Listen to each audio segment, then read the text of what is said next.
આજે સોનલ મેમનું એક સપનું હતું કે મારે બધા જ બાળકો અને બા દાદાઓ માટે કંઈક કરવું છે, એટલે અમે આજે નવરાત્રિનો કાર્યક્રમ કર્યો છે, જેમાં મંદબુદ્ધિ બાળકો, અનાથ બાળકો, અંધજન બાળકો, દિવ્યાંગ બાળકો, બા દાદાઓ વૃદ્ધાશ્રમના, અને એ બધાને જ આજે એક સાથે એક પ્લેટફોર્મ પર ભેગા કર્યા છે અને એ લોકોને નવરાત્રિનો કાર્યક્રમ મનાવીએ છીએ. તમે પણ મન મૂકીને રમ્યા, કેવું લાગ્યું? ખૂબ જ સરસ લાગ્યું, અને આજે બસ એક જ છે કે માતાજી અમને એટલા આશીર્વાદ આપે કે આ લોકોને અમે લોકો જેટલો ખુશી આપી શકીએ એટલું આપીએ.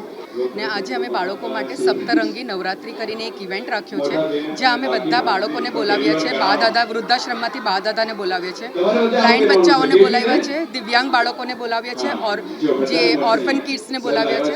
એવી રીતે અમે બધા બાળકો, HIV પોઝિટિવ ગર્લ્સ બોલાવી છે, ને એવી રીતે અમે બધા બાળકોને અહીંયા બોલાવીને એક નવરાત્રિનો ખૂબ જ સારું આયોજન કર્યું છે. ને અમે એમાં અમારા ગેસ્ટ તરીકે બધા કમિશનર સાહેબને છે, મેયર સાહેબને છે, ધર્મેશભાઈ ગામી છે, બીનાબેન ભગત છે. એવી રીતે અમે બધા મહાનુભાવોને અમારા ઇવેન્ટમાં બધાને ઇન્વાઇટ કર્યા છે. નવરાત્રિના પર્વમાં આ લોકો રમે, કેવું લાગ્યું? ખૂબ જ સરસ લાગ્યું જ્યારે બાળકો આટલા સરસ રીતે ઝૂમી રહ્યા છે, ને જ્યારે યોગ ગરબા અનીશ સરે આટલું સરસ કરાવ્યું ને બધા બચ્ચાઓ આટલો સારી રીતે ઝૂમી રહ્યા છે, એ જોઈને ખૂબ જ આનંદ થયો.